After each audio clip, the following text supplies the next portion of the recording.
जब मैं 18 साल का था तब मेरे माता पिता कुछ दिनों के लिए विदेश गए हुए थे। इस दौरान मेरी मानसी हमारे घर रहने आई थी। मेरी मानसी 35 साल की आत्मविश्वास और खूबसूरत महिला थी। वह हमेशा मेरा ख्याल रखती थी। कई बार वह मुझे खुद नहलाने की कोशिश करती, जैसे मैं अब भी छोटा बच्चा हूं। एक दिन मानसी ने मेरे बचपन की बातें याद दिलाते हुए कहा, जब तू छोटा था तब तुझे कंधे पर बैठाकर मैं घुमाती। तब मैं शर्माते हुए बोला, मासी बीती बातें करके मुझे शर्मिंदा मत करो। तब मासी हंसते हुए बोली, तो अब तू बड़ा हो गया है ना? फिर उन्होंने मुझे अपने पास खींच लिया। चलिए दोस्तों, इस कहानी को मैं विस्तार से बताता हूं। सुबह के 8 बज रहे थे, तभी दरवाजे की घंटी बजी। मैंने जाकर दरवाजा खोला तो सामने एक लंबी, बेहद खूबसूरत दिखने वाली महिला खड़ी थी। उनके चेहरे पर आत्मविश्वास झलक रहा था। तभी वह मुस्कुराकर बोली, इस घर में काम के लिए किसी ने बुलाया था, क्या यह सही है? मैं थोड़ा चौंक कर बोला, हाँ, मेरी माँ ने आपको बुलाया होगा, आइए अंदर। फिर मैंने उन्हें किचन और बाकी जगह दिखाया। आश्चर्य की बात यह थी कि उन्होंने घर का हर कोना कुछ ही मिनटों में समझ लिया। फिर मैंने माँ को फोन करके बताया कि काम वाली आ गई है और वह सब कुछ अच्छे से संभाल रही है। माँ ने कहा, अब कोई चिंता की बात नहीं है, वह सब संभाल लेंगी। जब शाम हो गई तब मैंने उनसे कहा कि अब वह जा सकती है, तो उन्होंने अचानक मेरी ओर एक अजीब नजर से देखा। तब उनकी आंखों में गहरी भावनाएं थीं। वह बोली, क्या तुमने कभी सोचा कि मैं कौन हूं इस पर? मैं हैरान होकर बोला, आप तो यहां काम करने आई हैं, मेरी माँ ने आपको बुलाया है, इसके अलावा क्या जानना जरूरी है? तब उन्होंने गहरी सांस लिया और कहा, मैं भले ही यहां काम करने आई हूं, लेकिन इस घर और तुम्हारे साथ मेरा एक गहरा रिश्ता है। क्या तुम्हें रात चेहरा जाना पहचाना नहीं लग रहा? तब उनकी बात सुनकर मैं चौंक गया, लेकिन उनकी आंखों में कुछ ऐसा था जो मैं समझ नहीं पा रहा था। तब मैं कुछ कहने ही वाला था कि उन्होंने हल्की मुस्कान के साथ कहा, तुम्हें मैं याद नहीं आ रही, मैं नंदिता हूं, तुम्हारी दूर की मानसी। यह सुनकर मैं दंग रह गया और उनकी बातें मेरे दिल में गूंजने लगी। फिर मेरे बचपन की धुंधली यादें लौटने लगी। तभी मासी मेरे सिर पर हाथ फेरते हुए बोली, जब तू छोटा था मैं तुझे गोद में लेकर खिलाती पिलाती थी, कितना शरारती था तू, याद है? तभी मैं धीरे से बोला, मासी सच कहूं तो मैं आपको पहचान नहीं पाया, लेकिन आपकी बातें सुनकर अब सब याद आ रहा है। आपने मुझे कितना प्यार दिया था। तब मानसी की आंखों में ममता झलक रही थी। उन्होंने कहा, समय बदल जाता है, यादें धुंधली हो जाती हैं, लेकिन रिश्ते कभी खत्म नहीं होते। तू अब बड़ा हो गया है, लेकिन मेरी नजरों में अब भी वही छोटा बच्चा है। उस समय मैं भावुक होकर मानसी से लिपट गया। तब मुझे लगा जैसे मां का ही कोई अंश मुझे फिर से मिल गया हो। थोड़ी देर बाद मानसी बोली, मैं यहां सिर्फ काम करने नहीं आई हूं, अगर मैं यहीं रह जाऊं तो तुम्हें भी सहूलियत होगी। तुम्हारी मां ने कहा था कि तुम्हारी इजाजत के बिना मैं कुछ नहीं करूंगी। तब मैंने कुछ सोचकर कहा, मासी आप यहीं रहिए, आपको आने जाने की परेशानी नहीं होगी। फिर मैंने मां को फोन करके सब बताया। तब मां खुश होकर बोली, नंदिता, मासी तो हमारे परिवार की ही सदस्य हैं, जो तुम्हें ठीक लगे वही करो। मुझे भी लगा कि यही सही है। फिर मैंने मानसी को घर में एक अलग कमरा दे दिया, लेकिन मैंने देखा कि उनके पास ज्यादा सामान नहीं था। इसलिए मैंने मां की अलमारी से कुछ पुरानी साड़ियां निकाली और मानसी को दिया। फिर मैं बोला, मासी यह साड़ियां मां की है, लेकिन आपको भी अच्छी लगेंगी, आप मां के कमरे में जाकर कपड़े बदल लीजिए।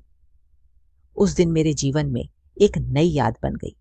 मानसी सिर्फ हमारे घर में नहीं, बल्कि मेरी जिंदगी में भी फिर से अपनी जगह बना चुकी थी। तब मानसी मुस्कुराते हुए साड़ा लेकर मां के कमरे की तरफ चली गई और मैं अपने दूसरे कामों में लग गया। लेकिन कुछ मिनट बाद मुझे याद आया कि मेरा फोन का चार्जर मां के कमरे में रखा हुआ है। तब मैं जल्दी जल्दी बिना कुछ सोचे मां के कमरे की ओर गया। जैसे ही मैंने दरवाजा खोला, मैं अचानक रुक गया, क्योंकि मानसी उस वक्त साड़ी बदल रही थी। मैं तुरंत पीछे हट गया और घबराकर बोला, सॉरी मासी, मुझे नहीं पता था कि आप यहां हैं। तब मानसी हल्का हंसते हुए बोली, इसमें इतनी शर्म की क्या बात है, तू तो मेरा अपना ही है, देख तो ये साड़ी मुझ पर कैसी लग रही है। तब मैं शर्माते हुए नजरें झुकाकर बोला, मासी आप बहुत सुंदर लग रही हैं। आप जो भी पहनती हैं वह आप पर अच्छा ही लगता है।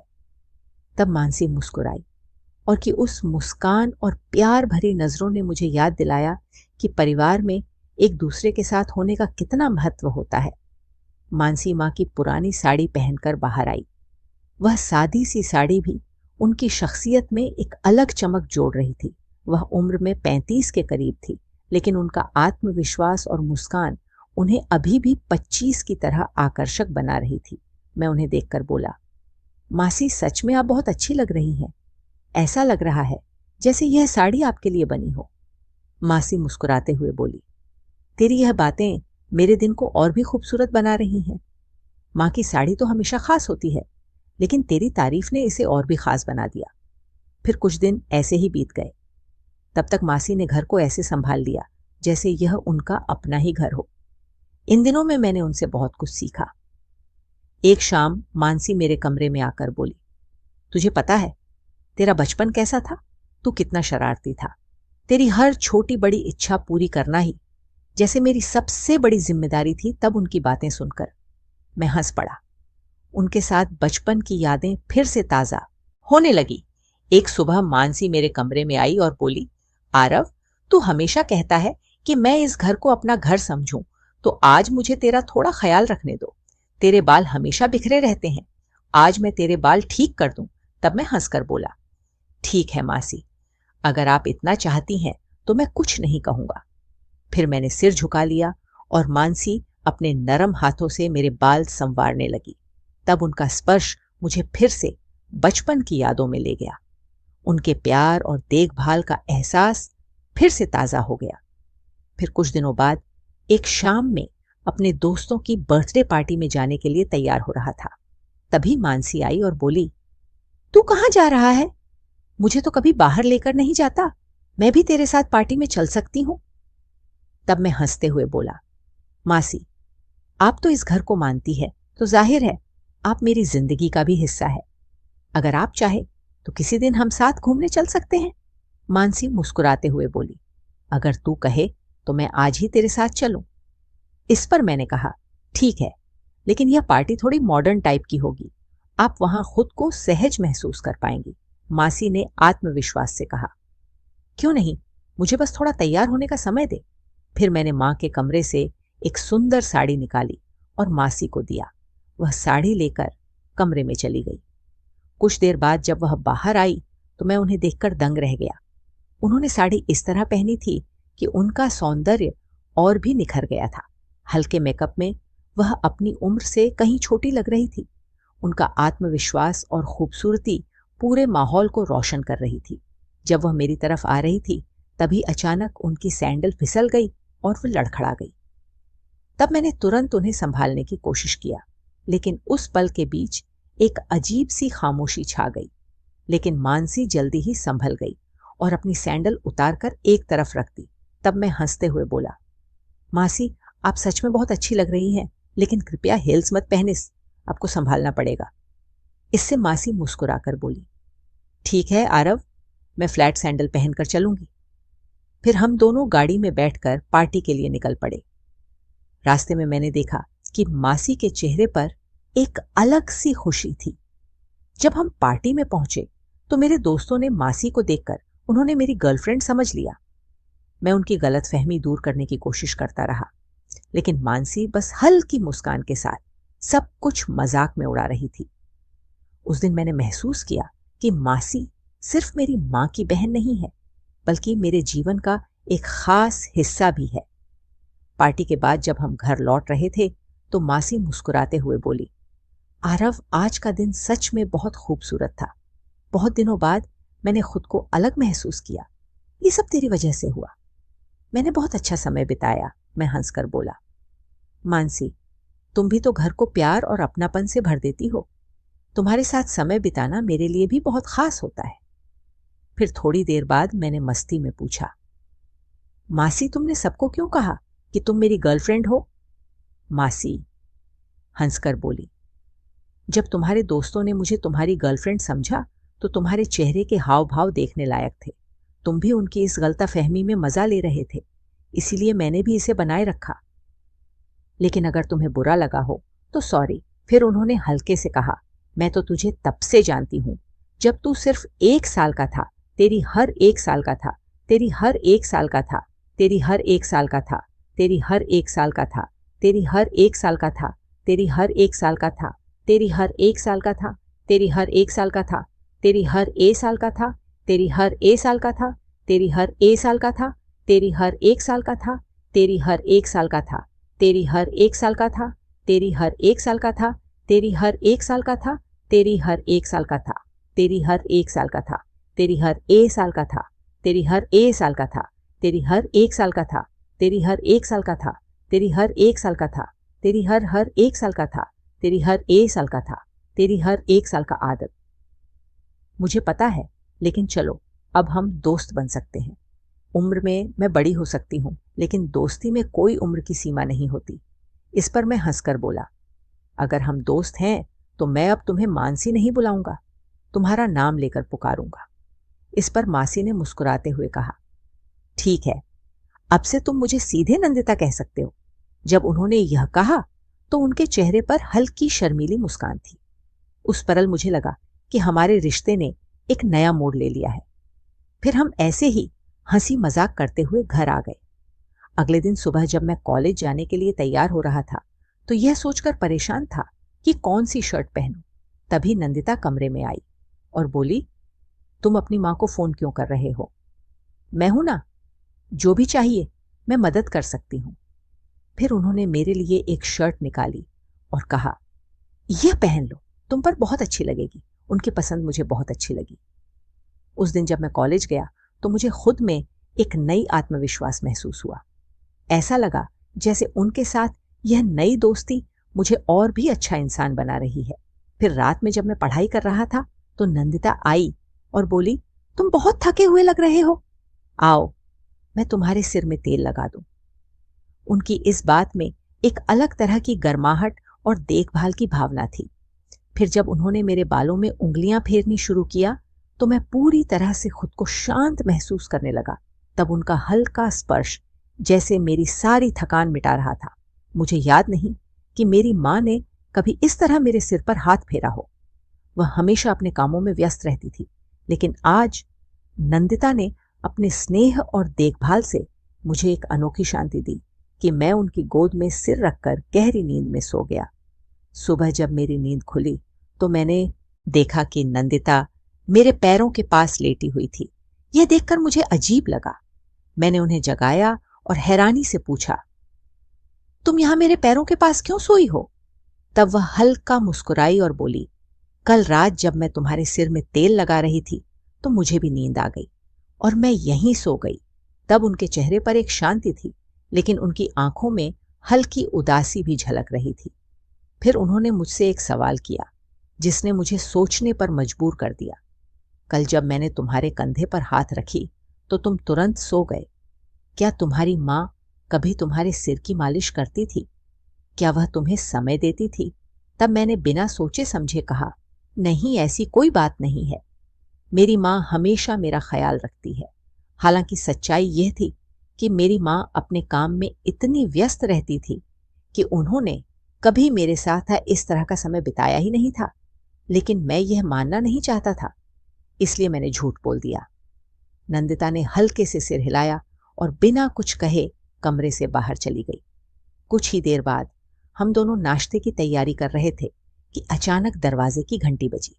तब मैं समझ गया कि माँ पापा घर लौट आए हैं। मैं खुशी से दरवाजे की ओर भागा और उन्हें देखकर गले लगा लिया। जब पापा अंदर आए और उन्होंने नंदिता को देखा तो उनकी नजरें एक पल के लिए रुक गईं। तब पापा ने उन्हें सिर से पैर तक ध्यान से देखा, जैसे कुछ सोच रहे हों। यह देखकर मुझे थोड़ी हैरानी हुई। फिर मां नंदिता से मिली और गले लगा लिया। यह देखकर अच्छा लगा कि उनके बीच एक अच्छा रिश्ता था। लेकिन पापा का हाव भाव कुछ अलग लग रहा था। ऐसा लगा जैसे उनके मन में कुछ चल रहा हो। उस दिन के बाद मुझे एहसास हुआ कि नंदिता के आने से न सिर्फ मेरा बल्कि पूरे परिवार का माहौल बदलने वाला है। तब हमारे घर में सबका आपस में अच्छा तालमेल था। लेकिन रात के खाने के समय मैंने फिर से नोटिस किया कि पापा नंदिता को एक अलग तरह की नजर से देख रहे थे। उनकी नजर में गुस्सा या शक तो नहीं था, लेकिन कुछ ऐसा था जिसने मुझे बेचैन कर दिया। मैं समझ नहीं पा रहा था कि पापा उसे इस तरह क्यों देख रहे हैं। खाने के बाद पापा अपने कमरे में चले गए, लेकिन नंदिता अभी भी किचन साफ कर रही थी। तब मैंने देखा कि वह कितनी मेहनत और ध्यान से सब कुछ संभाल रही थी। उसकी इस सरलता और जिम्मेदारी ने घर में एक शांति सी फैला दी थी। कुछ देर बाद वह भी अपने कमरे में चली गई। तब मेरे मन में कई सवाल उठने लगे। बहुत सोचने के बाद मैं उसके कम की हो गया। दरवाजा खोलते ही वह थोड़ा चौंक गई और बोली, तुम अचानक यहां? तब मैं मुस्कुराकर बोला, डरने की कोई जरूरत नहीं, मैं आरव हूं, बस तुमसे थोड़ी बात करनी थी। तब नंदिता हल्का सा हंसकर बोली, तुम इतने चुपचाप आए कि मुझे थोड़ा डर ही लग गया था। बताओ क्या बात करनी थी? तब मैं बोला, कोई खास बात नहीं थी, आज दिन भर तुमसे ज्यादा बात नहीं हुई तो सोचा मिल लूं इस पर। वह बोली, ठीक है, अगर तुम्हें किसी चीज की जरूरत हो तो बता देना, चाहे रात हो या दिन। उसका यह स्वाभाविक व्यवहार था, लेकिन उसकी बातों ने मेरे दिल में कई सवाल खड़े कर दिए। फिर मैं चुपचाप अपने कमरे में लौट आया। अगले दिन सुबह 8 बज गए थे, लेकिन अभी तक नाश्ता तैयार नहीं था। आमतौर पर नंदिता सुबह 7 बजे तक नाश्ता दे देती थी, लेकिन आज 8 बज आने के बाद भी कुछ नहीं आया। तब मैं देखने के लिए किचन में गया। जैसे ही मैं अंदर गया, मैंने देखा कि नंदिता सिर झुकाए खड़ी थी, जैसे गहरी सोच में डूबी हो। यह देख मैंने पूछा, क्या हुआ? तब वह धीरे से बोली, तुम्हारे पापा, उसकी बात खत्म होने से पहले ही पापा किचन में आ गए। उन्हें देखते ही नंदिता तुरंत दूसरी तरफ देखने लगी। मैंने कल रात से ही पापा की नजरों में अजीब सा बदलाव महसूस किया था। नंदिता सिर्फ मेरी माँ की बहन नहीं थी, बल्कि अब हमारी दोस्ती भी गहरी हो गई थी। मैं उसके साथ किसी भी तरह का गलत बर्ताव बर्दाश्त नहीं कर सकता था। फिर रात को जब मैं सोने गया तो मेरा मन अशांत था। मैंने सोचा कि नंदिता के कमरे की तरफ एक बार देखना चाहिए। जब मैं उसके कमरे के पास पहुंचा तो जो देखा उसने मेरे मन में शक पैदा कर दिया। पापा नंदिता के कमरे में थे और उसे पैसे दे रहे थे। यह देखकर मुझे समझ नहीं आया कि पापा उसे पैसे क्यों दे रहे हैं। क्या ऐसा कुछ हुआ था जिससे वह डर रही थी? तभी मैंने सुना, नंदिता कह रही थी, जब तक मैं आरव से बात नहीं कर लेती मैं यह घर नहीं छोड़ूंगी। उसकी यह बात सुनकर मेरे मन में कई सवाल उठने लगे। क्या वह सच में मेरे लिए कुछ महसूस करती है, या फिर कोई और बात है जो वह मुझसे छुपा रही है? मैं अब खुद को रोक नहीं सका और सीधे कमरे में चला गया। जाकर मैंने पापा से पूछा, आप यहां क्या कर रहे हैं? ठीक तभी मां भी अंदर आ गई। तभी उनके चेहरे की भावनाएं अचानक ही बदल गईं। अब पूरे कमरे में एक अजीब सा सन्नाटा छा गया। तब मां और पापा ने मुझसे कहा, तुम अपने कमरे में जाओ। लेकिन मैं अब पीछे हटने वाला नहीं था। मैं दृढ़ता से बोला, मैं अब बच्चा नहीं हूं, मुझे सच जानना है, यहां क्या हो रहा है। और पापा आपने नंदिता के साथ क्या किया? मेरी बात सुनकर पूरे कमरे में और भी सन्नाटा छा गया। तभी नंदिता आगे आई और मुझे गले लगाकर फूट फूट कर रोने लगी। तब उसकी आंखों से आंसू लगातार बह रहे थे और उसकी आवाज में गहरी पीड़ा थी। वह कांपते हुए बोली, आरव, इस घर में सिर्फ तुम ही हो जो मुझे समझते हो। जब से मैं यहां आई हूं मैं तुमसे सब कुछ बताना चाहती थी, लेकिन चुप रही। उसकी आवाज में एक ऐसा दर्द था जैसे वह सालों से अंदर ही अंदर कुछ सहती आ रही हो। उसकी बातें सुनकर मेरा दिल बहुत भारी हो गया। अब मैं सच जानने के लिए तैयार था, लेकिन क्या यह सच मेरी उम्मीदों से भी ज्यादा बड़ा और चौंकाने वाला होगा? यह सोच मैं हैरान था। तब मैंने नंदिता को शांत करने की कोशिश करते हुए कहा, अगर किसी ने आपके साथ अन्याय किया है तो मैं यह कभी सहन नहीं करूंगा। तभी नंदिता ने मुझे एक ऐसा सच बताया जिसने मेरी पूरी दुनिया हिलाकर रख दिया। उसने कहा, आरव, जिन्हें तुम अपने माँ बाप मानते हो वे तुम्हारे असली माता पिता नहीं हैं। तुम मेरी बड़ी बहन अनीता के बेटे हो। अनीता पहले इस घर में काम करती थी। उसने जुड़वा बच्चों को जन्म दिया था और तुम्हारे माता पिता ने उनमें से एक को गोद लिया था। अब मैं तुम्हारे दूसरे भाई की देखभाल कर रही हूं और तुम्हारी भी देखभाल करना चाहती हूं। यह सुनकर मैं पीछे हट गया और गहरी सांस लेते हुए बोला, आपकी बातों पर कैसे यकीन करूं? हो सकता है आप मेरी मौसी हो, लेकिन मैं अपनी जिंदगी को आपके कारण बर्बाद नहीं कर सकता। फिर मैंने आगे कहा, आप कह रही हैं कि मेरे माँ बाप असली नहीं है, लेकिन उन्होंने मेरे लिए जो किया है वह असली माता पिता से कम नहीं है। उन्होंने मुझे प्यार और देखभाल से बड़ा किया है। मैं उनके प्रति हमेशा आभारी रहूंगा। आप बस हमारे परिवार को तोड़ने की कोशिश कर रही हैं। मैं आपकी बातों पर यकीन नहीं कर सकता। मेरी इन बातों से नंदिता और ज्यादा टूट गई। उसकी आंखों में गहरी निराशा आ गई थी, लेकिन अब उसने कुछ नहीं कहा, क्योंकि मेरे शब्दों ने उसे अंदर तक झकझोर दिया था।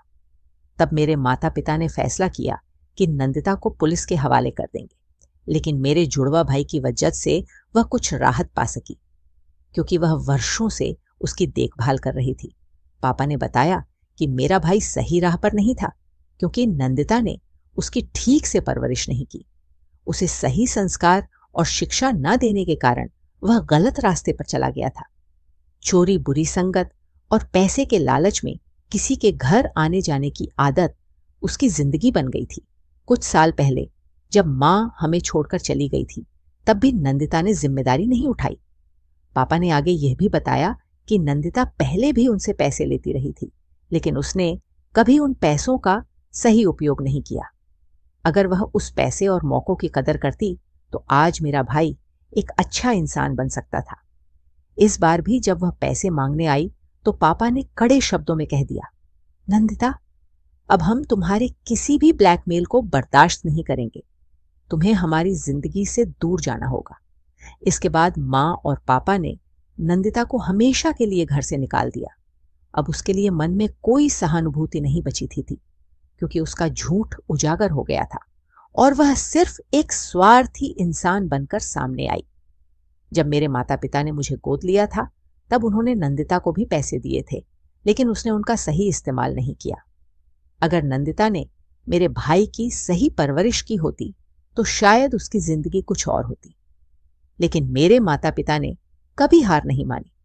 उन्होंने न सिर्फ मुझे बल्कि मेरे भाई को भी एक नया जीवन देने की कोशिश किया।